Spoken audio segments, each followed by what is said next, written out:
Hello बच्चों, कभी सोचा है कि अगर हर आदमी सिर्फ अपना फायदा सोचकर काम करे तो सोसाइटी को कैसे बेनिफिट हो सकता है। आज हम बात करेंगे एडम स्मिथ की फेमस इनविजिबल हैंड थ्योरी के बारे में। इसमें यही मिस्टीरियस हाथ इकोनॉमी को चलाता है। एडम स्मिथ ने अपने books the theory of moral sentiments 1759 और द वेल्थ ऑफ नेशन 1776 में ये मेटाफर दिया था। इनविजिबल हैंड मतलब ऐसा हाथ जो हमें नजर नहीं आता, लेकिन हमारी सेल्फिश परस्यूट्स, प्रॉफिट कमाना, बेहतर सर्विस देना, अल्टीमेटली सबकी भलाई कर देता है। अब बात आती है वाई सेल्फ इंटरेस्ट।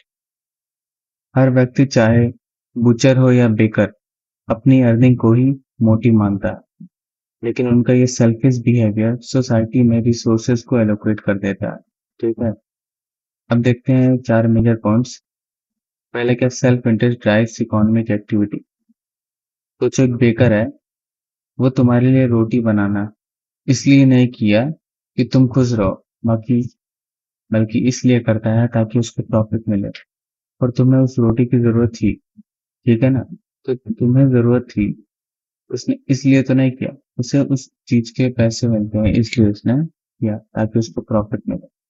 दूसरा, मार्केट इक्विलिब्रियम बिना गवर्नमेंट के इंटरवेंशन के। जैसे कि जब कंपटीशन होता है, बिजनेसेस प्राइस कम करते हैं, क्वालिटी इंप्रूव कर देते हैं और इनोवेट करते हैं ताकि ज्यादा कस्टमर्स अट्रैक्ट हो। ये सब होता है बिना किसी सेंट्रल कंट्रोल के। तीसरा पॉइंट क्या है, aggregate benefit for society. Individually जब सब इंटरेस्ट देखते हैं, जब सब लोग खुद का इंटरेस्ट देखते हैं, तो एग्रीगेट इफेक्ट ये होता है, ज्यादा प्रोडक्ट बनता है, बेहतर सर्विस बनती है और इकोनॉमिक ग्रोथ में तेजी हो जाती है।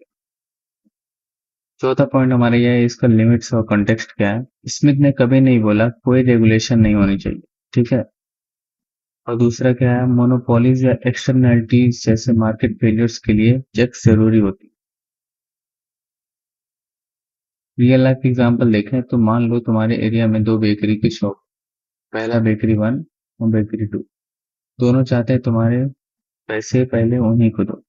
तो बेकरी ए क्वालिटी इंप्रूव करती है, ठीक है, और बेकरी अपने प्राइसेस कम कर देती है।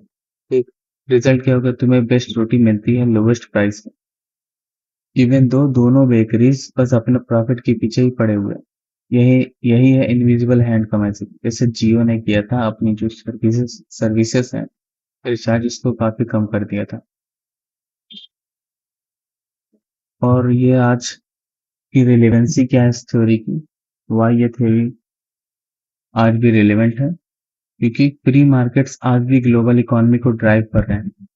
टेक कंपनीज इनोवेशन ला रही हैं, स्मॉल बिजनेसेस लोकल नीड्स को सर्व कर रहे हैं और कंज्यूमर्स अपनी खरीदारी चॉइसेस से मार्केट को गाइड कर रहे हैं।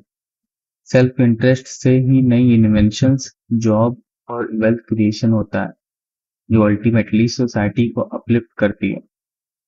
लेकिन सब कुछ परफेक्ट तो नहीं होता ना, इसके कुछ क्रिटिसिजम्स भी हैं। जैसे market failures like pollution, data privacy concerns, monopolies के लिए रेगुलेशन जरूरी है। इनविजिबल हैंड थ्योरी के अकॉर्डिंग कंपटीशन होनी चाहिए, बिना कंपटीशन के हाथ काम नहीं करता। तो हमने क्या देखा कि एडम स्मिथ की इनविजिबल हैंड थ्योरी एक्सप्लेन करती है सेल्फ इंटरेस्ट ड्राइवन मार्केट और कैसे ये थ्योरी सोसाइटी को अनएक्सपेक्टली बेनिफिट करती है।